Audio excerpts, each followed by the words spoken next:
Shabbat Shalom Mevorach, j'espère que vous allez bien et que vous avez passé une bonne semaine. Dans la paracha de cette semaine, la Torah nous enseigne les lois de la construction du Mishkan, du tabernacle, qui a suivi les Juifs dans le désert pendant 40 ans. Et la Torah aussi nous raconte comment les ustensiles qui devaient orner le Beth Amikdash devaient être construits. Les ustensiles du Beth Amikdash, ce sont le Haron, l'arche de l'Alliance, la Menorah, le Mizbeach Aktoret, l'autel des encens, le Shulchan, là où il était entreposé le pain, le Mizbeach à Korbanot, l'autel des sacrifices. Tout ça devait être construit d'une façon précise. Aujourd'hui, ce qui m'intéresse, c'est de vous parler du Haron, l'arche de l'Alliance. L'arche de l'Alliance devait être construite d'une façon assez particulière.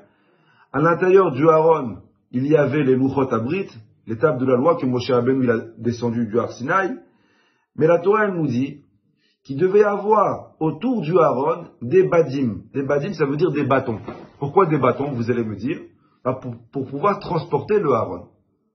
Pour pouvoir transporter le Haron dans le désert, il fallait le porter sur des bâtons que les Kohanim, eux, portaient. Donc c'est écrit dans la Torah que les bâtons devaient être constamment sur le Haron. À un point qu'il y a une halakha qui est rapportée dans le Rambam, qui dit « Lo yasuru mimenu » que les badim ne doivent en aucun cas être séparés du Haron. Il y a le Haron, il y a les bâtons qui vont avec. Rabotai, je vous pose une question qui est simple. Imaginez-vous demain, je commande une théière sur Amazon. D'accord? Comment ils vont me livrer ma théière? Dans un carton. Là, Amazon, ils te mettent des cartons comme ça pour un objet comme ça. Bon. J'ai reçu maintenant le carton. J'ai déballé ma théière. Je fais quoi du carton qui me reste? Je le garde en souvenir.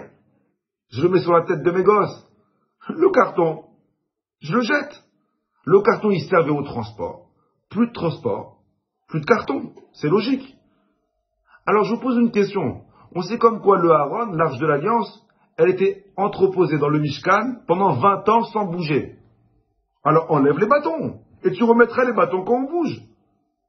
Mais si les bâtons, ils servent au transport, il n'y a pas de transport, pas de besoin de bâtons. Le Haron, il est resté pendant 400 ans au Beth Amikdash sans bouger. 400 ans. Et 400 ans, les bâtons dessus. Mais je comprends pas. S'ils ne bougent pas, enlève les bâtons. Et si on doit rebouger un jour, on les remet. Pourquoi garder les bâtons? La réponse, elle est magnifique. Akadosh Baruch Hu, il a voulu que les bâtons ne quittent pas le Haron.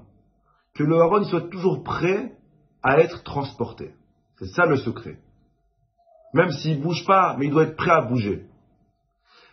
Le Haron, c'est le symbole de l'être humain. De la même façon que dans le Haron, il y a la Torah, dans chaque être humain, il y a la Torah. Et de la même façon que le Haron, il doit être prêt à transporter n'importe quel moment, l'être humain doit toujours être prêt à faire sortir la Torah qui est en lui. Tu ne peux pas garder la Torah que tu as étudiée seulement pour toi. Et pour pouvoir enseigner cette Torah que tu as étudiée, tu n'as pas besoin d'être rabbin, tu n'as pas besoin d'avoir une barbe. Il suffit de connaître un petit peu pour pouvoir enseigner. Tu étais à un cours, tu as écouté une belle histoire. Ne garde pas cette histoire que pour toi. Il faut transporter cette histoire. De la même façon que le Haron était toujours prêt à être transporté, la Torah qu'il a en toi, elle doit être prête, transportée. Tu as écouté un beau cours, ne garde pas ce cours pour toi, transmets-le. Vous savez, le Rabbi Lubavitch, il disait à chaque fois à ses élèves, le Rabbi disait, une personne qui connaît la lettre bête de l'alphabet, il doit l'enseigner à celui qui connaît seulement la lettre Aleph. Ah mais il connaît que deux lettres, Aleph et bête. Mais tu connais une lettre plus que l'autre, pourquoi tu gardes le bête que pour toi?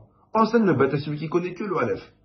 La Torah doit être transportable 24 heures sur 24, 7 jours sur 7. Vous savez, je finis avec cette histoire. Je me rappelle, il y a une personne, à chaque fois que je le rencontre, il me raconte la même histoire, le même Dvar Torah. Je vais le rencontrer une fois dans l'année, il va me raconter la même histoire. Je le rencontre 10 fois dans l'année, 10 fois dans l'année, il me raconte la même histoire. Un jour, j'étais chez Nef, j'en ai eu marre. Je lui ai dit, Khalas, c'est la même histoire que tu me racontes, avec les mêmes intonations, les mêmes blagues. Change, écoute une autre histoire. Il m'a répondu, il m'a dit, écoute Rav, il m'a dit, vaut mieux connaître une histoire et la répéter 10 fois que connaître 10 histoires et d'en raconter seulement une. Et de là, j'ai appris le message. Le plus important, c'est quoi? Partage tes connaissances. Transmets ce que tu connais. Même si tu connais un petit peu, le peu que tu connais, tu dois le transmettre. Parce que la Torah, elle doit être constamment prête à sortir. Bracha v'atzlacha, la semaine prochaine, si Dieu veut.